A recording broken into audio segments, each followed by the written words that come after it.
안녕하세요. 오늘도 사연 살롱을 찾아주셔서 감사합니다. 저는 50대 초반의 여성이에요. 저와 남편은 같은 고등학교 친구였어요. 남편이 1학년일 때 같은 반이 되면서 친해졌죠. 나중에는 우리 부모님과 남편 어머니도 알고 지낼 만큼 가까워졌어요. 남편의 아버지는 초등학교 때 돌아가셔서 어머니만 계셨어요. 그러다 저는 재수하지 않고 미대에 가게 되었고 남편은 가고 싶었던 의대에 떨어져서 재수를 하게 되었어요. 공부를 잘하는 우등생이었던 남편은 재수한다는 사실을 무척 힘들어했어요. 저는 그런 남편에게 너 공부 잘해서 대학 가면 내가 여자친구 소개시켜줄게 라고 했고 남편은 재수 기간 내내 제 말을 생각하며 힘을 냈다고 하네요. 열심히 공부해서 원하는 의대에 합격했어요. 저는 약속대로 같은 과 친구를 소개시켜줬죠. 하지만 남편은 얼마 안 가 그 친구와 헤어지고 다른 여자친구들을 사귀었다가 헤어지기를 몇 차례 반복하더라고요. 저도 대학 다니면서 2번 정도 남자친구를 사귀었거든요. 그러다가 제가 대학원에 다닐 때 남편이 제게 사귀자고 하더라고요. 남편은 인턴 과정 중이었어요. 솔직히 수연이 너 생각나서 여자들하고 오래 안 갔어. 친구로 지냈어도 사귈 수 있는 거잖아. 우리 정식으로 만나보자. 저는 그 말에 좀 놀랐어요. 남편과는 항상 장난도 심하게 치고 동성 친구처럼 허물이 없는 사이였거든요. 하지만 남편은 진지했고 저도 좋아하는 마음이 있어서 저희는 본격적으로 사귀게 됐어요. 부모님은 제가 남편과 사귀는 걸 좋아했어요. 사업을 하셨던 아빠는 반농담처럼 우리 수연이하고 정호 결혼하면 내가 병원 차려줘야겠다 라고 하셨죠. 남편 어머니도 저를 많이 예뻐하셨고요.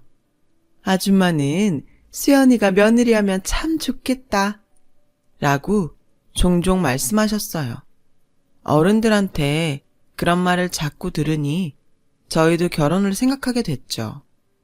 어느새 자연스럽게 결혼 이야기가 오고 가게 됐고 남편이 전문의 시험을 붙고 난 후에 상견례를 갖게 되었죠. 아버님 어머님, 제가 수연이 책임지고 행복하게 할 겁니다. 저를 믿고 따님을 주셔서 감사합니다.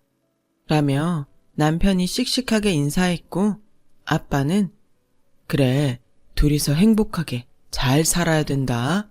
우리 사위 병원 개업은 걱정 마라. 내가 최선을 다해서 도와주마. 라며 남편의 등을 토닥이셨어요. 남편 어머니는 제 손을 잡고 우리 정호 병원 일 하는데 어려움 없게 내조 잘해야 된다. 라고 하셨고 저도 네 어머니 제가 잘할게요. 라는 말들을 주고받았습니다. 집에 와서 엄마는 막상 상견례를 하니 남편 어머니가 마음에 걸린다고 하셨어요. 어째 어른이 돼서 두 사람 잘 살아라, 서로 아껴줘라 그러는 게 아니고 내 딸한테만 내조 잘하라고 콕 집어 말하는 게 영 불편하네 라고 하자 아빠는 둘이 어릴 때부터 많이 봤으니까 그랬겠지. 너무 깊이 생각하지 말라고. 맞아 엄마. 정호 어머니 원래 나 이뻐하셨잖아. 너무 걱정하지 마. 라며 엄마를 안심시켰어요.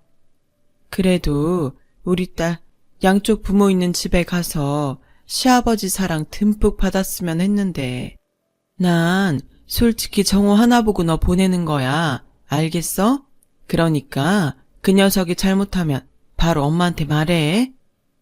말은 그러셨지만 예단이나 가구 같은 걸로 남편 집 마음이 상하지 않게 신경 썼어요. 그렇게 저희는 결혼을 했고 얼마 안 돼 아빠 도움으로 남편은 좋은 위치에 성형외과를 개업하게 됐어요. 축하하네. 앞으로 열심히 해서 환자 많아지는 일만 남았어. 이게 다 아버님 덕분입니다. 열심히 하겠습니다. 라며 꾸벅 인사를 하더라고요. 시어머니도 저한테 잘해주셨고요. 저희는 흔히 말하는 고부간의 갈등이나 양쪽 집안 문제 없이 잘 살았죠. 시어머니가 너무 명품도 좋아하시고 사치를 좀 하는 편이어서 엄마가 좀 불편해 하셨어요. 저희 집은 저도 그렇고 엄마도 그런 걸 별로 안 좋아했거든요. 그렇다고 크게 문제될 정도는 아니었어요. 엄마는 시어머니 성격이 그러려니 하며 명품 쇼핑이나 해외여행 얘기만 하는 시어머니를 잘 받아주셨죠. 한 번은 저까지 셋이서 밖에서 식사를 하는데 시어머니가 친구들과 유럽 여행을 가겠다고 하시더라고요. 그런데 그 비용이 저희가 생각했던 것보다 훨씬 많이 드는 거였어요. 생각보다 돈이 많이 드네요. 그거 여행사에 잘 알아본 거 맞아요? 좀 더 알아보면 그만큼 안 들이고도 갈 수 있을 것 같은데 요즘 경기가 좋은 편도 아니고 병원들도 어려운데 많이 생긴다는데 앞날을 위해서 돈을 모으는 게 좋지 않겠어요? 지금 제가 돈을 함부로 쓴다는 거예요? 저도 다 알아보고 결정한 거죠. 그런 것도 안 했을까 봐요. 수연이 엄마는 가끔 보면 걱정이 너무 많은 것 같아요. 우리 집 사정에 너무 이래라 저래라 하지 않았으면 좋겠네요. 제가 제 아들이 번 돈 쓴다는데 간섭이 지나치네요. 라며 불쾌해하셨고 엄마는 그렇게 들렸으면 미안해요. 저는 좋은 뜻에서 한 말이었으니까 너무 마음 쓰지 마세요. 라며 시어머니를 달랬어요. 저는 중간에서 두 분이 싸우기라도 하면 어쩌나 했지만 다행히 그 자리는 잘 마무리되었고 두 분도 웃으면서 헤어졌어요. 하지만 그날 이후로 그렇게 식사를 하거나 같이 모이는 자리는 더 이상 없었죠. 엄마는 시어머니와 성격이 너무 달라서 자주 안 만나는 게 좋겠다고 하셨어요. 원래 사돈지간에는 너무 가깝게 지내는 거 아니랬다. 그동안 우리가 너무 자주 만난 것 같아 거리를 좀 두는 게 너한테도 더 나을 것 같다. 라고 하셨지만 시어머니의 씀씀이는 여전히 못마땅하신 것 같았어요. 엄마, 어머니도 저축 많이 하시고 물건 살 때도 생각보다 꼼꼼하게 골라. 그렇게 걱정하지 않아도 괜찮아. 라고 했지만 엄마는 됐어. 네가 그러지 않아도 돼. 내가 안 사돈 성격 모르는 것도 아니고 나도 딸 앞에서 이러는 거 아니지. 앞으로 더는 말 안 할게. 라고 하셨어요. 하지만 엄마가 걱정하셨던 대로 성형외과가 너무 많아지면서 남편 병원도 조금 타격이 생겼어요. 거기다가 남편이 어느 환자의 코 수술을 잘못하는 바람에 문제가 생겼죠. 저도 그 일로 걱정하고 있는데 시어머니가 전화를 하셨어요. 수연아, 니네 아버지한테 말씀드려서 어떻게 돈 좀 마련할 수 없겠니? 어머니, 일단 저희가 할 수 있는 선에서 해보려고요. 안 그래도 아빠가 그 사람 병원 차릴 때도 돈 거의 다 대주셨는데 이런 말씀까지 드리기가 좀 죄송해서요. 라고 하자 시어머니는 답답하다는 듯 너는 네 아빠한테 얘기하는 게 뭐가 죄송스러워? 가족이잖아, 가족. 이럴 때 돕고 사는 게 가족 아니니? 니네 집은 꼭 서로 남남처럼 이상하더라. 돈 쓰는 것 같고도 엄청 깍쟁이처럼 계산하고. 그래, 알았다. 못 들은 걸로 해라.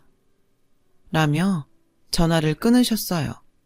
그래도 저는 부모님께 말씀드리기보다는 저희가 해결하는 게 맞다고 생각했죠. 하지만 병원에서 수술을 잘못했다는 소문이 자꾸 퍼졌어요. 환자가 줄어들자 저는 아빠한테 말씀드릴 수밖에 없었습니다. 사람이 실수할 수도 있지. 근데 이건 사람 생명하고 직결된 거 아니냐?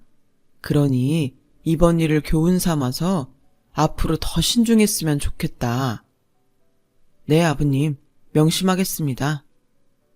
남편은 아빠에게 머리를 숙이며 죄송하다고 했어요. 병원 문제는 아빠 도움으로 수습을 했고 남편은 동네를 옮겨서 다시 개원했죠. 그리고 친정의 도움이 필요 없을 만큼 잘 되기 시작했어요. 저는 그 무렵 임신을 하게 됐어요. 입덧이 심해서 자주 친정에 가서 쉬곤 했어요. 임신 4개월이 지나도 나아지지 않아서 고생이 많았죠. 그날도 제가 친정에서 쉬고 있는데 데리러 오기로 한 남편이 오지 않더라고요. 병원에 연락을 해보니 수술이 밀려서 늦어지고 있다는 거였어요. 그래서 혼자 집에 가려고 했더니 아빠가 데려다 주겠다고 하셨어요. 괜찮아. 내가 애도 아니고 집에도 혼자 못 갈까봐 걱정 말고 쉬세요. 아빠도 이제 막 들어왔잖아요. 네가 지금 몸이 정상이 아니잖아. 가다가 무슨 일이라도 생기면 어떡하려고 그래. 그래, 아빠 말 들어. 엄마도 같이 갈게. 라며 두 분 다 저를 데려다 주겠다고 나섰어요. 그렇게 아빠가 운전하는 차를 타고 집으로 오는 길이었죠. 그날은 정말 다시 생각하기도 싫을 만큼 끔찍했어요. 강변을 타고 가던 저희 차는 중앙선을 넘어오던 트럭과 충돌했고 저는 그 자리에서 정신을 잃었어요. 나중에 온몸이 아파서 깨어나는데 주변이 웅성웅성하더군요. 거기는 병원 응급실이었고 간호사는 제게 연락할 곳이 없냐고 물었어요. 저는 제 남편 번호만 말하고 다시 정신을 잃었죠. 그리고 다시 병실에서 깼을 때 제 옆에는 엄마도 아빠도 없었어요. 두 분은 그날 사고로 돌아가셨고 저도 아이를 잃게 됐어요. 남편은 제 손을 잡고 미안하다는 말만 반복했죠.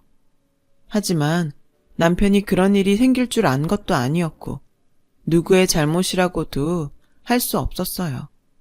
저는 골반과 다리의 부상 때문에 제대로 서 있을 수도 없었어요. 겨우 의사의 허락을 받고 휠체어를 타고 장례식을 치르면서 그저 엉엉 울기만 했죠. 졸지에 혼자가 된 저는 재활치료로 고통스러운 날들을 보냈어요. 다리와 골반도 너무 아팠지만 부모님이 안 계신 게 더 힘들었어요. 시어머니는 워낙 활동이 많은 분이라 연락이 안 될 때도 많았고 남편도 병원이 많이 바빠져서 저를 제대로 돌볼 수 없었어요. 매일 저는 그날 부모님을 말리지 않은 걸 후회했어요. 그렇게 재활을 하며 힘든 시간을 보내고 있는데 남편이 조금씩 변하기 시작하더군요. 제가 지팡이를 짚고 거실로 나오기만 해도 인상을 쓰며 고개를 돌렸고 매일 늦게 들어왔어요. 맨날 아프다고 끙끙거리기만 하는데 누가 집에 있고 싶겠어? 라며 휴일에도 골프 가방을 메고 나가 하루 종일 연락이 안 되더라고요. 시어머니는 시어머니대로 저한테 불만이 많으셨어요. 맨날 친정 못 가서 그렇게 한달을 하더니 결국 이런 사단이 난 거 아니냐. 그 바람에 내 손주까지 잃고. 죽은 사람한테 할 말은 아니지만 니네 엄마 나한테는 입 바른 소리도 잘하더니 딸내미 단속은 안 되셨나 보다. 어머니, 그런 말씀이 어딨어요. 너무하세요. 저희 엄마 그 사람이 오지 않아서 저 데려다 주시다가 돌아가셨어요. 그리고 제가 무슨 나쁜 짓이라도 했나요? 단속이라뇨. 네 말이 좀 이상하구나. 너 그럼 이게 다 우리 정호 때문에 생긴 일이라는 거냐? 애초에 네가 임신했다고 유세 떨면서 친정만 들락거리지 않았어도 이런 일은 안 생겼을 텐데 우리 아들 탓을 해? 이런 못된 걸 봤나? 내가 그동안 참고 말은 안 했는데 니네 식구는 꼭 남 탓을 하더구나. 돈 좀 있다고 가정교육도 제대로 안 시킨 건지 원. 하면서 막 저한테 퍼부었어요. 그동안 저런 말들 못하고 어떻게 살았나 싶을 정도였죠. 부모님이 안 계시니 저는 시댁에서 환영받지 못하는 존재가 됐어요. 한 번은 시어머니가 손님들을 초대했다며 집에 와서 일을 좀 하라고 하시더군요. 그래서 목발을 짚고 절뚝거리면서 가서 부엌 일을 좀 도왔더니 저한테 창피하니까 방에서 나오지 말라는 거였어요. 밖에는 남편도 있었는데 그 사람은 저를 신경도 쓰지 않더군요. 저는 손님들이 있을 동안 몇 시간이나 작은 방에 갇혀서 화장실도 못 갔고 모임이 다 끝난 다음에는 뒷정리까지 도왔어요. 그러면서 문득 이게 뭐 하는 짓이지? 하는 생각이 들더라고요. 그날 이혼을 결심했어요.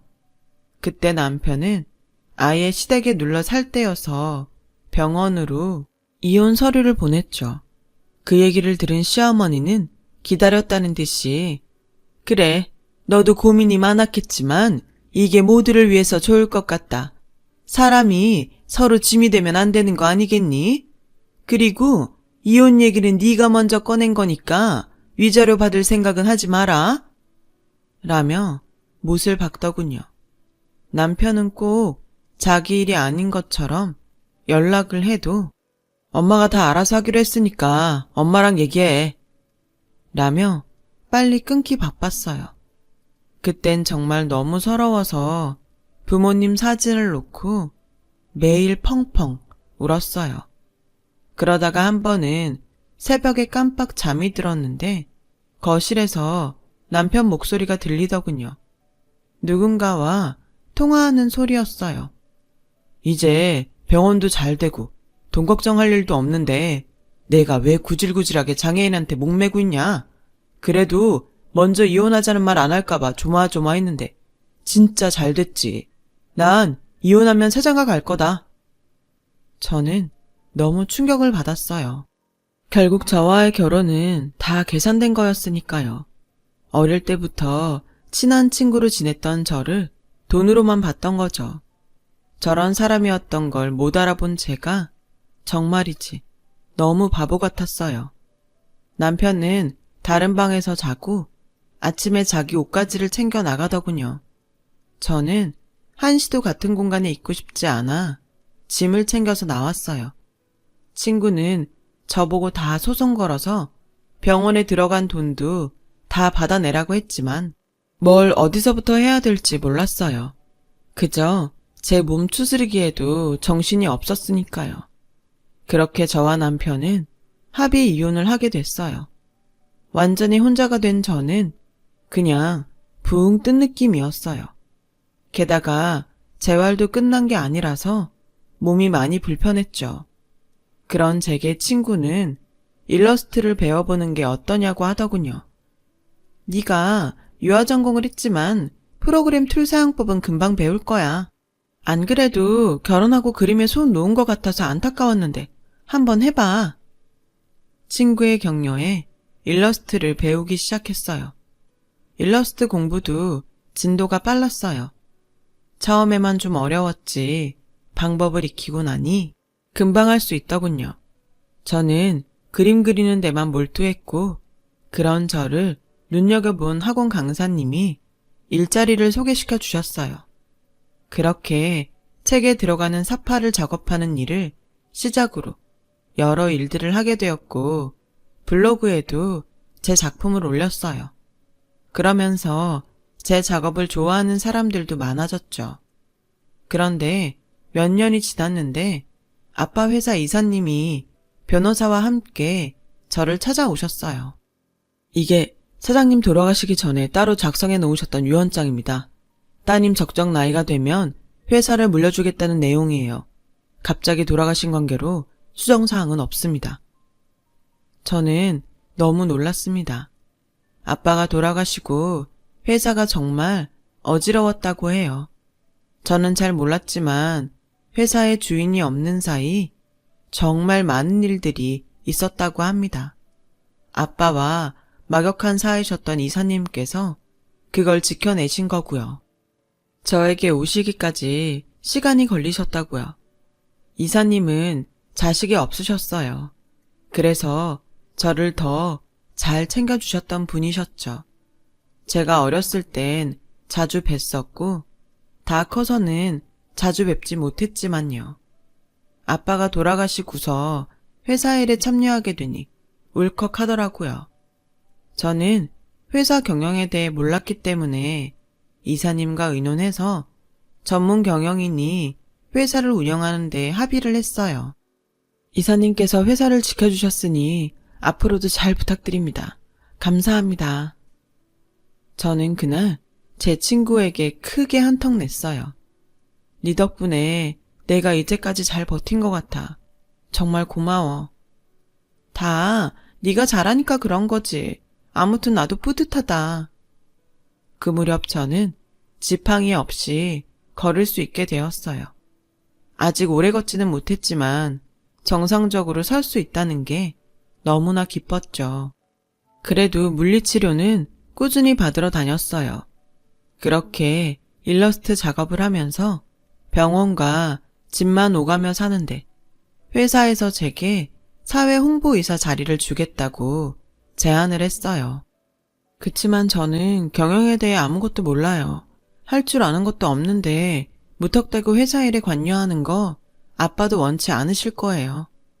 그랬더니 제가 일러스트레이터로 자리를 잡고 이미 실력도 검증이 되었으니 회사 홍보를 도왔으면 좋겠다더군요. 그림과 디자인으로 사회에서 홍보하는 데 힘쓰면 된다고 하셨어요. 많이 망설였지만 이사님이 거의 강요하다시피 해서 저를 사회이사로 만드셨죠. 그냥 앉아서 돈만 받을 수 없다는 생각이 들더라고요. 제품과 이미지가 맞는 일러스트들을 고안해 계속 올렸어요. 다행히 그런 작업들이 일반 사원들에게도 반응이 좋았어요. 얼마 안 가서 회사 창립일이 되었어요. 이사님은 제가 인사말을 하면 좋겠다더군요. 항상 아빠와 회사에 감사한 마음으로 살았기 때문에 저는 그러겠다고 했어요. 그리고 회사 창립일 날 오랜만에 옷도 차려입고 집을 나서는데 하필 남편이 찾아왔어요. 수연아, 잘 지냈어? 우리 정말 오랜만이다. 그렇지. 어디 가서 잠깐 얘기 좀 하면 좋겠는데 집에 들어가도 돼? 아무 일도 없었던 것처럼 오랜만에 만나는 친구 대하듯 하는데 정말 너무 뻔뻔하더군요. 나 지금 가봐야 돼. 그리고 할 얘기 없으니까 다신 찾아오지 마. 그래? 어디 가는데 내가 그 앞에서 기다릴게. 저는 몰라도 된다고 하고 택시를 탔어요. 그랬더니 이 사람도 택시를 타고 저를 뒤쫓아온 거예요. 회사 앞에서 내리자 남편은 뒤에 온 택시에서 따라 내리며 들어와서 제 팔을 잡더군요. 수연아, 잠깐만 얘기하자니까, 응? 저는 팔을 거칠게 뿌리쳤어요. 할 말 없다는데 왜 이래? 우리가 그럴 사이는 아니잖아. 이번에 우리 병원 확장 개원하는데 좀 보태주라. 아버님이 해주신 병원인데 네가 투자하면 너도 보람있고 좋잖아. 진짜 인간 말종이네. 나한테 그런 말이 나와? 아버님? 네가 감히 우리 아빠를 아버님이라고 불러? 나 다시는 너한테 안 넘어가. 투자? 웃기지 마. 너 같은 사기꾼한테 무슨 투자를 해? 사기꾼이라니 말이 너무 심한 거 아니야? 솔직히 아버님 어머님 그렇게 사고로 돌아가신 게 누구 책임인데 그래? 저는 그 말에 그만 핸드백으로 남편 머리를 내리쳤어요. 야, 이 자식아. 그래도 살아온 게 있어서 좀 참고 있었더니 뭐? 너 따위가 어디서 사고 얘기를 꺼내? 네가 사기꾼이 아니라고? 애초에 친구였던 나한테 우리 집 돈만 보고 접근한 것도 너고 병원 잘 되고 사고로 몸 좀 불편해지니까 별 볼 일 없다고 니네 엄마랑 작당해서 괴롭히고 집 나가게 만든 것도 너잖아. 병원도 다 네가 차지하고 입 싹 닦았는데 그게 사기가 아니라고? 여기요, 경비원 선생님, 이 쓰레기 좀 치워주세요. 회사 안으로 한 발짝도 못 들어오게 하세요. 라고 하자 경비원과 직원들이 와서 남편을 끌어냈어요. 야, 수연아, 내가 미안했어. 그러니까 우리 대화로 풀자, 응? 어디다 대고 야래. 한 번만 더 부르면 가만 안 둬? 그제야 남편은 입을 다물고 사람들을 뿌리치고 자기 발로 가더군요. 저는 그날 사람들 앞에서 아빠를 추모하는 인사말을 하며 속으로 많이 울었어요. 하필이면 이런 날 그놈이 와서 내 기분을 망친 게 너무 속상했죠. 일주일쯤 지나서 점심을 먹고 회사 근처 카페에서 간단한 회의를 할 때였어요. 제가 올린 일러스트 중 반응이 좋은 걸 정식 홍보용으로 쓰기 위해서 회사 직원들과 같이 모였죠. 그런데 뒤에서 누가 제 어깨를 툭툭 치더군요. 시어머니였어요. 회사에 전화했더니 여기 있다길래 어찌나 안 가르쳐 주려고 하는지 정말 애먹었다. 라며 상냥하게 웃는데 정말 구역질이 날 것 같았어요. 제가 있는 데를 그쪽이 왜 알아야 하고 왜 찾아오는데요?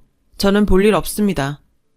그래도 내가 시어머니인데 말은 좀 가려서 하는 게 좋지 않니? 정호 병원 일 때문에 의논 좀 하려고 하는데 너무 안 만나주는구나. 시어머니? 나 창피하다며. 창피하다고 손님들 갈 때까지 방 안에 가두는 게 시어머니야? 부모님 돌아가시고 지 아들 병원 잘 되니까 인생에 짐 되지 말라며 빨리 헤어지라고 해놓고 이제 와서 무슨 대접을 받겠다고 그래? 할머니, 당신 아들 병원 일을 왜 나한테 의논해요? 당장 나가세요. 라고 하자 직원들이 시어머니를 보며 수근댔어요. 시어머니는 그런데도 물러나지 않고 우리 정호 병원 좀 돌아가게 도와줘. 돈도 보태주고 좀 해줄 수 있잖아. 그러자 거기 있던 팀장이 일어나서 듣자 하니까 너무하시네요. 이제 이혼해서 상관도 없는데 이러시는 거 아니죠. 저희 회의하는데 방해하지 말고 나가주세요. 라고 하자 시어머니는 발끈하며 지금 누구한테 큰 소리야? 내가 누군 줄 알고. 나 땡땡 성형외과 원장 엄마야. 그러자 직원 한 명이 아, 이번에 그 의료사고 나서 난리 났다던 그 병원?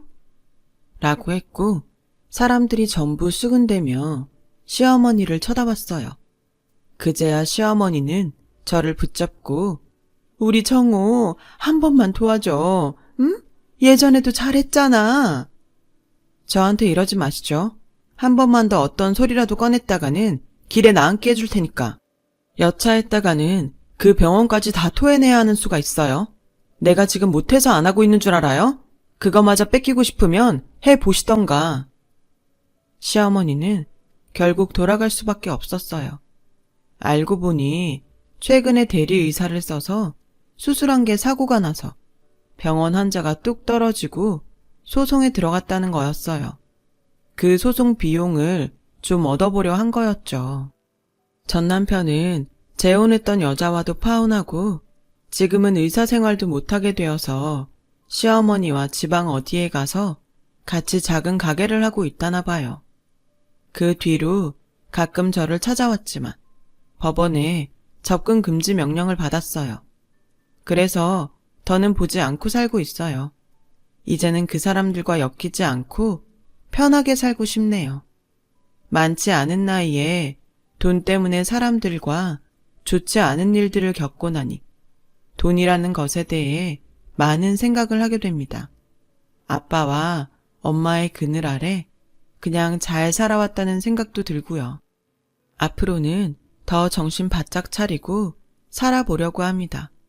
쓰다 보니 오늘따라 부모님이 더 보고 싶어지네요. 서두 없이 써내려간 글 들어주신 분들 정말 감사드려요. 모두 행복하시고 건강하시길 빌게요. 여러분, 사연 댓글에 응원과 현명한 조언 부탁드려요. 좋아요와 구독은 저에게 큰 힘이 됩니다. 오늘도 좋은 일 가득하세요.